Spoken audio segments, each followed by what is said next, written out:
Welcome to the Jennifer J. Hammond Podcast.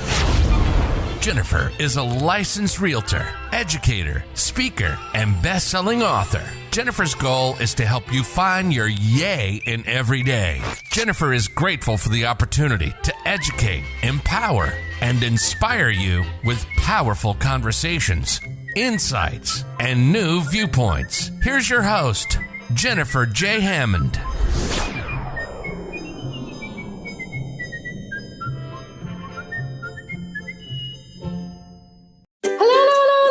This is Jennifer Hammond, and I'm so excited. As you know, every week I love finding amazing women who are helping us, well, and I want to say be a little more savvy, a little more sophisticated, and especially our next guest is going to help us in the world of hackers. We want to protect our wealth. We want to protect our finances. And one thing that we are vulnerable for, whether we like it or not, is hackers. So Ida Byrd-Hill, she is an economist, futurist, educator, and author of 8. Yep, get that. Oops. 8. I can count. There you go. 8 books. She's a tech guru, and she's CEO of Automation Workz, a cybersecurity reskilling and diversity consulting firm. And her firm was ranked in the top 10 cybersecurity bootcamps in the nation. So Ida, welcome. Thank you. I'm so excited to be here. Always excited to share information. Yay! And yours is really the information that we need. And I know I shared a story. We won't go into the details, but I shared a story before we came on that recently I was hacked. And I think the thing that's so important is so often one of the biggest things is a mindset that people think it'll never happen to me. So first of all, would you share any statistics or ideas, or how do we get people past that idea? Oh, it won't happen to me. I will never get hacked. Well, actually, it will happen to you. Cybercrime is up. They're anticipating that just this year that $6 trillion of cybercrime will occur. So the chances that if you're fluent, you will be hacked. The question is when and how horrible will it be? But there are some things that you could do to kind of prevent that from happening and to prepare if it does happen, you're not taken so far back. Yeah, and that's really powerful. I mean, I think it's a powerful and yet discouraging moment of you will be hacked. And it's just a matter of, how bad is it going to be? And like you said, how devastating is it going to be? So let's talk about, I know you have 5 tips to ensure your wealth and your assets are not stolen. And again, most people they don't really think about it. They're using their banking app on their phone, or, again, they just don't understand how someone, recently, I know I had a whole episode where we talked about the home security systems, these little video cameras, and they're connected to your Wi-Fi, and people can hack your Wi-Fi, and then they all of a sudden hack right into all of your security information and stuff. So people just don't realize how vulnerable they are. So will you talk about those 5 tips to ensure your wealth and assets are not stolen by hackers? The first thing is there's a concept called phishing, and that's what gets people the most. It looks like something that's official, but it's not official. And I have to remind people, when people think about hackers, they think about a 16-year-old in the basement. That is not who a hacker is. Hackers are actual criminal rings that are mastermind technologists, and they could be thousands of people in a group. So they are not out to get little dollars, they're out to get big dollars because they're stealing billions and billions of dollars every day.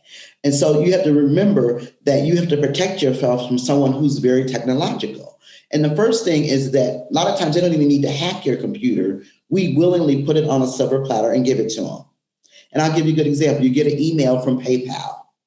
It looks official, except for when you look at the end, you may see .ru, which means it was in another country, or .in. That's another country. And we don't even stop to look at it. We just look at the logo and go, oh, that's PayPal. And they ask me for a question, and then I'm going to give them information. So the first thing I say, if you get an email that looks official, or even a text message that looks official, before you do anything, you pick up and call that company. Just for your own protection, just get into the mindset of doing that. Because usually it's fake, but it makes you stop and pause. So if you tell yourself that every time you get it from somebody that's officially, and it just came random, you take the time to just stop and call. Now, the calling is a pain, and it is a pain. But what it does is it makes you stop and think that I need to call to make sure that's not them. Because 99% of the time, it's not them. Like I got a text message from my energy company. Now I'm thinking, I don't owe them any money. So I stopped. I took my own advice. I stopped and called. Well, when I called, I explained to them what happened. They says, do you mind holding and going to our fraud line? I go, sure. You know why? Because they track all that stuff. So I gave them all the information and they're trying to track them down because that's what you need to happen. So the first thing is just take the time to stop and call. I know you're busy, but when you stop and call, that can prevent a whole lot of other things.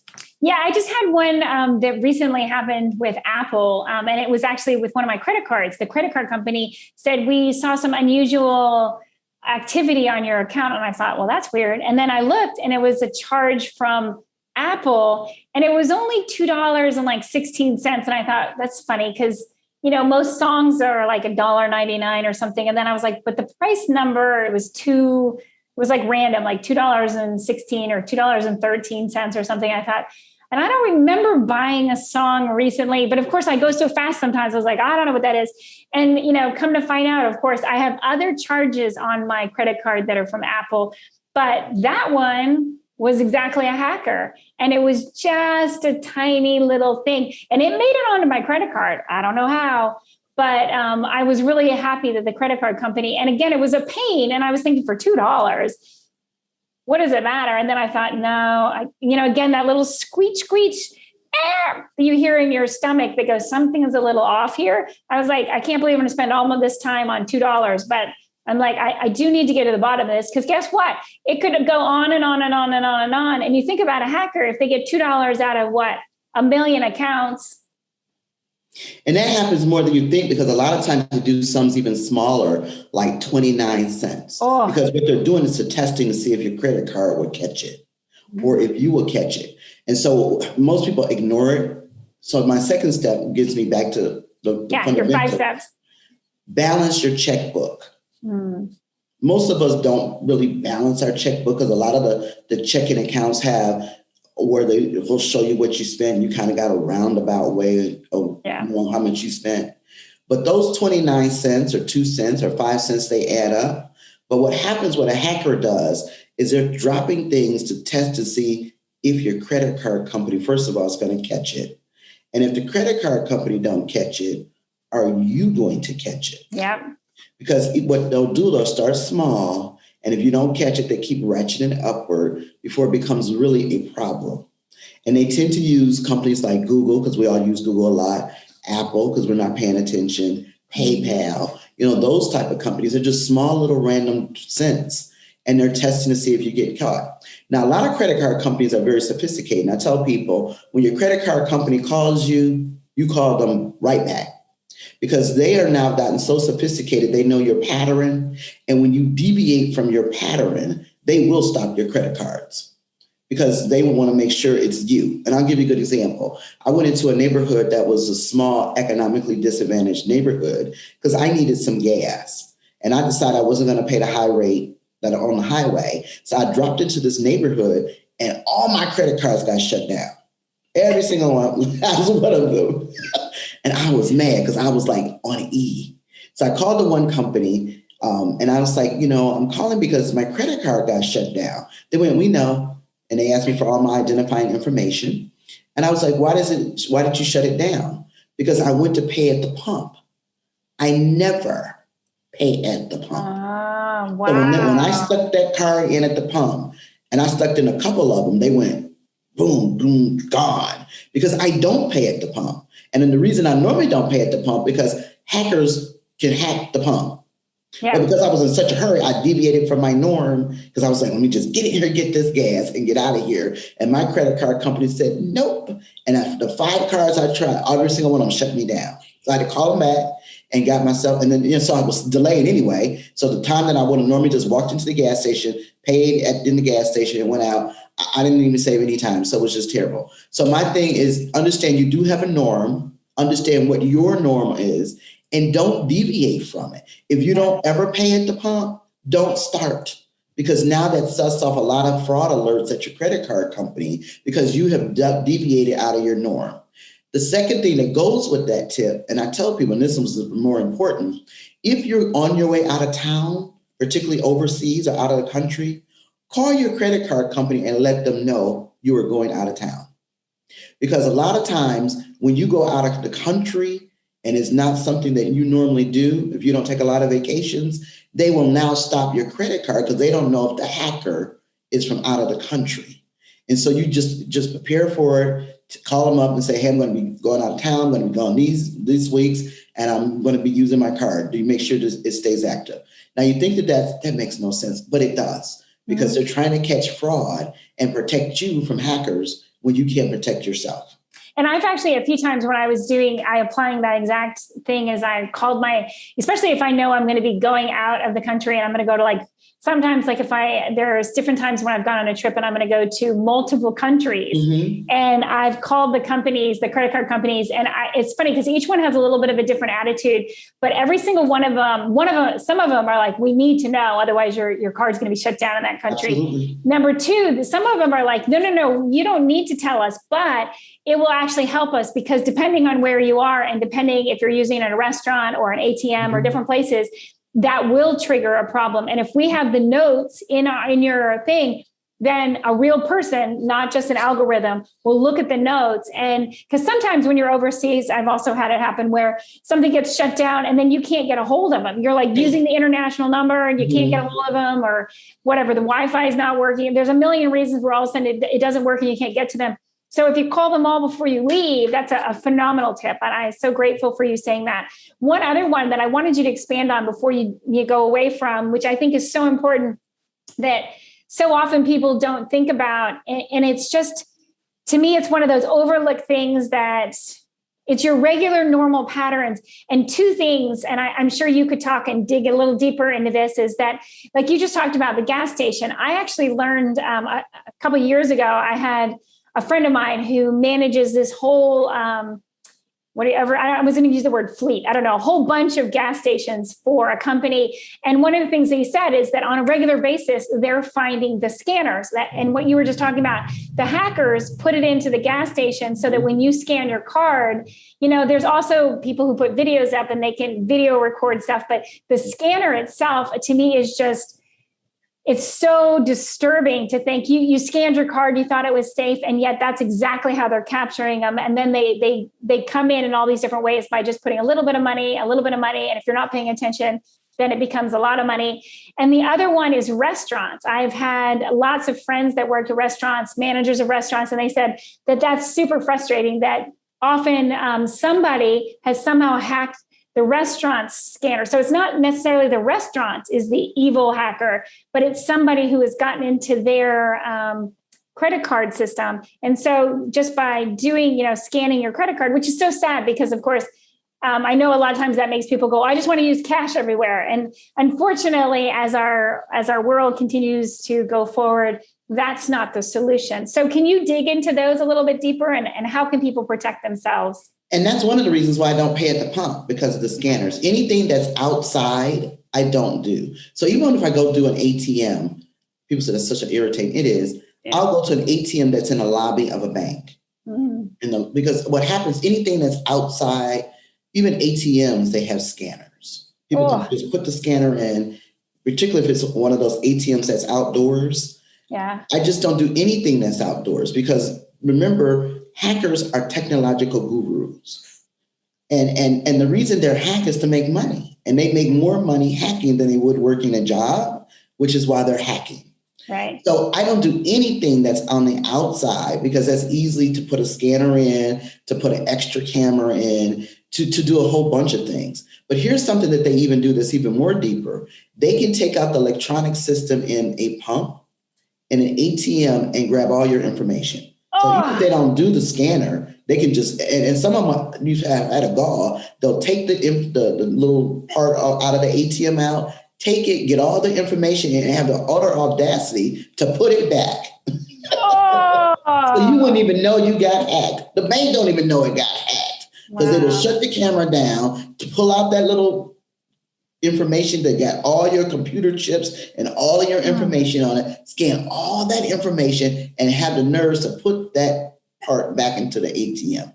And so I don't use anything that sits outside, ATMs, gas station pumps, nothing, which is why I couldn't understand that day why I did it, but I was in such a hurry. So let me just get this gas. So my thing is just be aware outside. Yeah. The second thing that adds to that, which is even more crazy, you do have some hackers that may not do any of that, but they could put a camera on the light that's by those devices. Oh. Which is even worse. Yeah. Because a lot of times even the owners don't even know that the camera is there. Yeah. Which is how you have a lot of the scamming schemes. They may not use a machine, because if you saw an extra machine, you would notice it. But you would not notice a little pen camera that's sitting over an ATM machine or sitting over a restaurant cash register. So those are type of things you have to just be aware of. So I want to actually expand on that a little bit from an experience I had, and this was years ago. I won't say how many, but enough years ago that I was like, "What are you talking about?" I had a boyfriend who was former. He was retired, but he was former Special Forces. And I was talking to him, and I was doing exactly what you just said. I was going up to a gas station, and all I had to do, I had been talking to him on the phone, obviously in my little earpiece as I was driving along, and it was a long drive.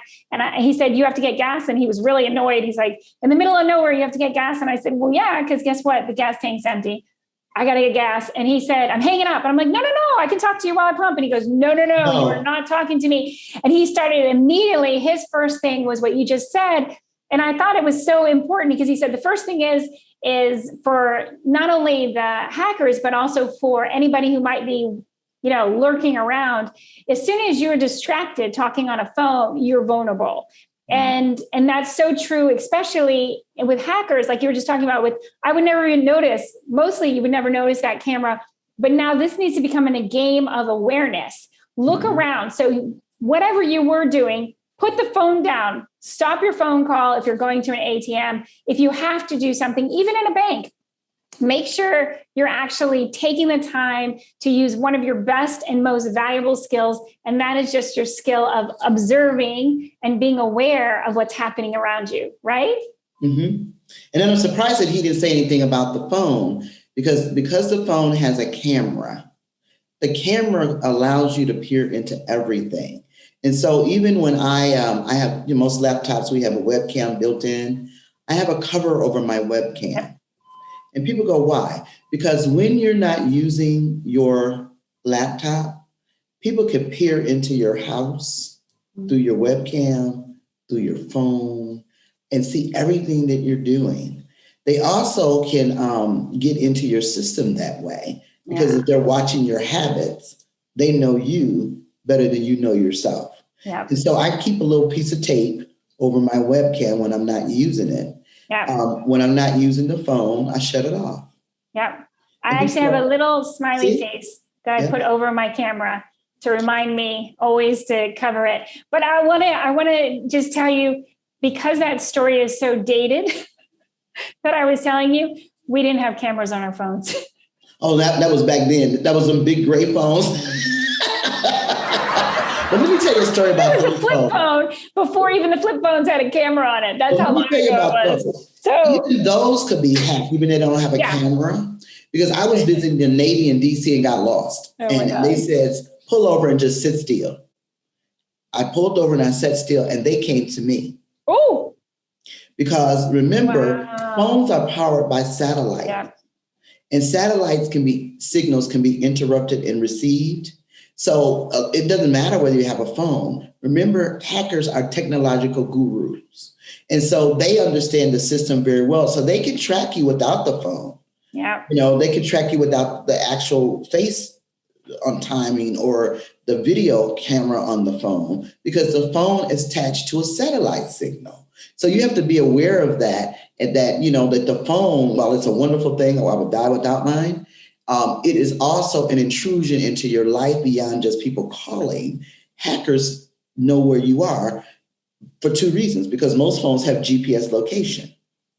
And whether you have it on and off doesn't really matter. It's still a locator of where you are. So I tell people, just be aware of your surroundings and how you're using your electronic devices, both your phone, your laptops, and even at home. We all have the Ring doorbell. We love those because when the package is dropped off, we know where they are. But even those can be hacked because remember, it has a view of your house. So while you're looking on your phone at your house, someone can hack into your phone and look at your house too.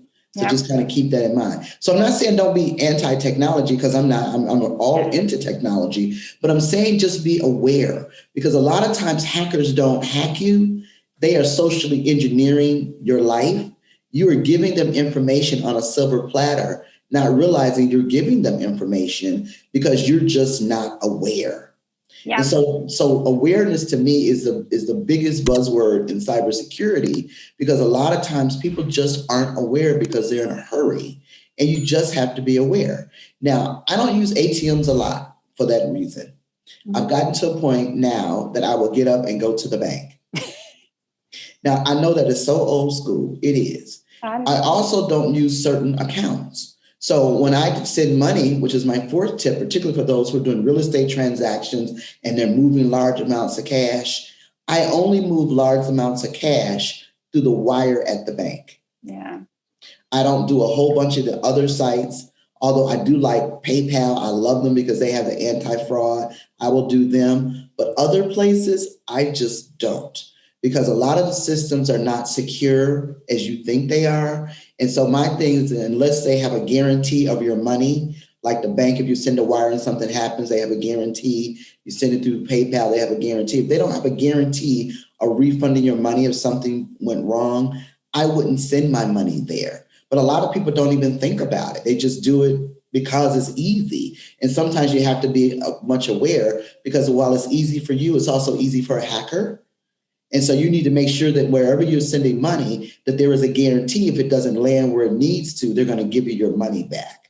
And there's not a lot of places that do that. And that same part of, I think it's really important, especially when you take these tips and you look at it in real estate transactions. Real estate transactions are just like fertile ground for hackers. Because you got money going this way, this way, this way. You got deposits, you got down payments, there's just all this money paying off an entire house when a seller and paying off the mortgage. So there is money just flying around in a million different places. And it's so important to realize, I know you waited to the last minute and now you're going to be late, or you waited to the last minute and you didn't realize that it was going to take 3 days on waiting to get the wire to go from here to here. Or you didn't realize, which is another one I hear from so many people, I didn't understand that both my bank and the other bank are going to charge me a fee for doing the wire. I would rather, and then again, then they start making, I want to say the word stupid decisions and not going to a bank wire or not going to a place that, again, like you just said, will guarantee their money or will, make sure that everything they're doing is safe. So don't allow that desire to be efficient, that desire to, oh my gosh, it's the last minute, even if it has to be a day late, or even if it's some stupid fees, make sure you're making the decisions that are best to protect you, regardless of the nickel and diming of the fees or of the weights. Just be aware of what's happening out there, right? And I'm going to say, in the $70, like if you send a wire, you pay $35 on one end and $35 on the other, and that's $70. That $70 is a lot less than $150,000 because I've seen transactions where money has just been diverted and it's $150,000 and they're waiting weeks to get their money back. Yeah. So my thing is $70, $100 is nothing compared to the damage that could be done if your money is intercepted. And so people just don't think that could happen to them. But I'm going to tell you, if you're affluent and you're dealing with large sums of money, it will happen to you. Because I have to remind you, hackers are tech gurus who are looking for big sums of money. They don't mess with people who don't have any money. Right. So if you have money, you must understand you're going to be a target. So you have to protect yourself. So these little things seem like they waste time, but at the end of the day, they save you time because you don't have to chase after your dollars. Yep. And that's the reason why you want to take the tips. Now, I am a fan of the bank. I have to go back to that because the one thing that people don't think about, even though we're in a digital age, you should know your banker. Because when something happens and you know your banker and they know you by face and name and your habits, they will jump through hoops to exercise your guarantees. That's right. So I tell people, so while it may be totally old school, go into your bank every now and then so they see your face. Yeah. Because you may not think that that's a protection. It is, because when something happens, like I had a scenario that happened, I didn't even go into the bank. I called my banker and said, listen, I just had this scenario that happened and it is terrible. They went, oh, don't worry about it. We'll reverse it. And boom, it was done. I have to agree with you on that. And so much, I'm actually the goofball. My brother's even worse than I am. And worse in a very funny way. I'm the goofball because my office is right across the street from, and I use a multiple of banks, but the one bank that I use probably the most. And every time that with real estate, we a lot of times I get a tray of sandwiches or I get a tray of a bunch of cookies. I always run next door. And not only do I talk to them, I know that they are looking after my money. And so I bring them all these funny, treats just to make sure they remember my face. Hey, I'm Jennifer Hammond. I'm the one who brought you the sandwiches. Remember, I brought you those cookies. Remember, I brought you those I know, fattening donuts. But remember, I did, just again, anything you can do to make sure people remember your face. And just like, like you said about going in there, get to know their names. It's like you want them to know your name. So get to know their names and find out. And, unfortunately, like many banks, that staff is changing a lot. So it's not like you can go in once a year and think you know the people in the bank. I can't tell you how many times I went in and I'm asking for a manager, the manager no longer exists, or they did a great job and they got promoted and now they're somewhere else. And you're like, well, that's nice and all, but I actually need to, so make sure you do it on a regular basis. So I think that's a brilliant tip. And again, even though, you and I are going to call it old school, to me, it's the most important thing that we really need to pay attention to is that one-on-one connection is how we're also going to, as you said, dig ourselves out when things go a little bit awry, especially with hackers. It's so important. So I know we talked about 5 tips. And this is my last tip. And I get debate on this tip, which is why I make it last. Okay. You need to have all of your account numbers in some secure place somewhere in case you are hacked. Because there is nothing worse than you're hacked and you don't even know who to call. Right. Then you don't have all the information straight, because when you end up calling your companies and you don't sound knowledgeable, now you're suspect. And now they're looking at you as being fraudulent.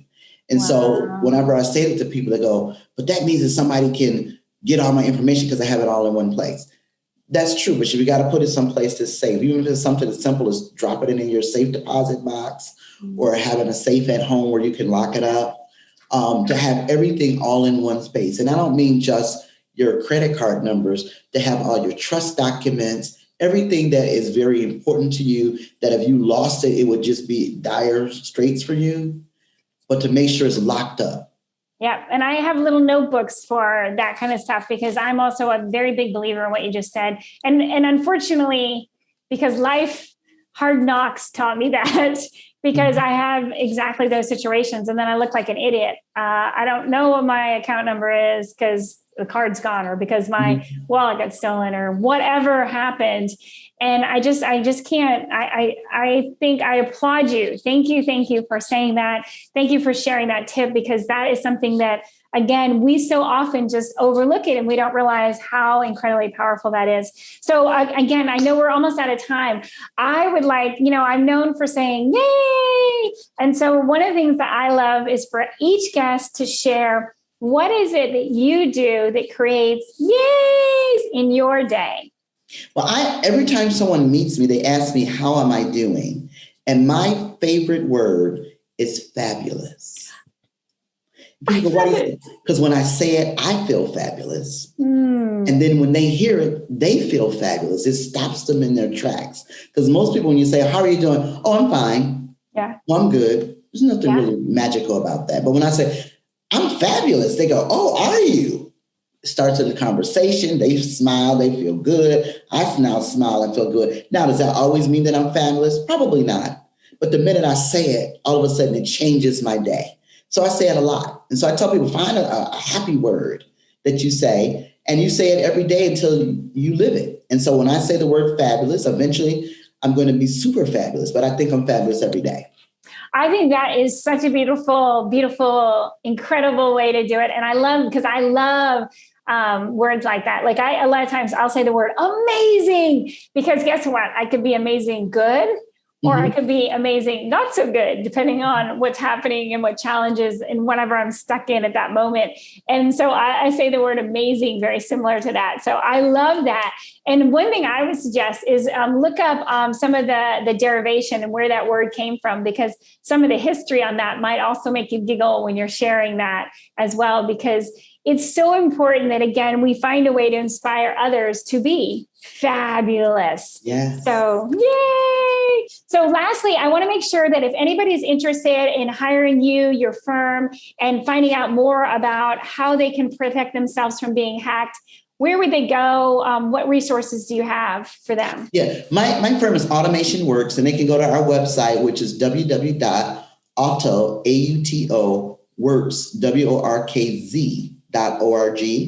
And we do cybersecurity training, cybersecurity awareness.